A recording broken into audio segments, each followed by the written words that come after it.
Hi everyone, in front of me I've got a Galaxy Tab A11 and let me share with you how to allow unknown sources on this device.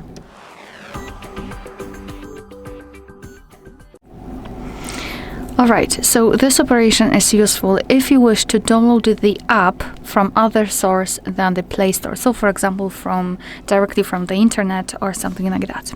So all we have to do is to go to the settings, and here in this left section, let's scroll down and localize the option security and privacy. Then let's scroll down again to find the option more security settings. And right here we have to find install unknown apps.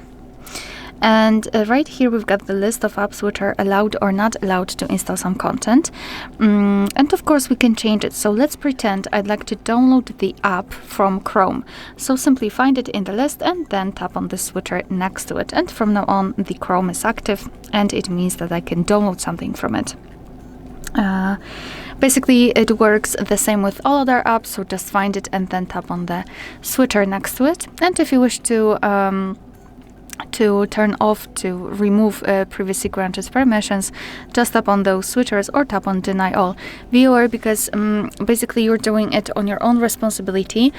Some third-party apps aren't verified by the developer and you may put your data and actually whole device at risk. So remember about that and choose the apps wisely. Alright, so that will be all. Thank you so much for watching. Please hit the subscribe button and leave the thumbs up.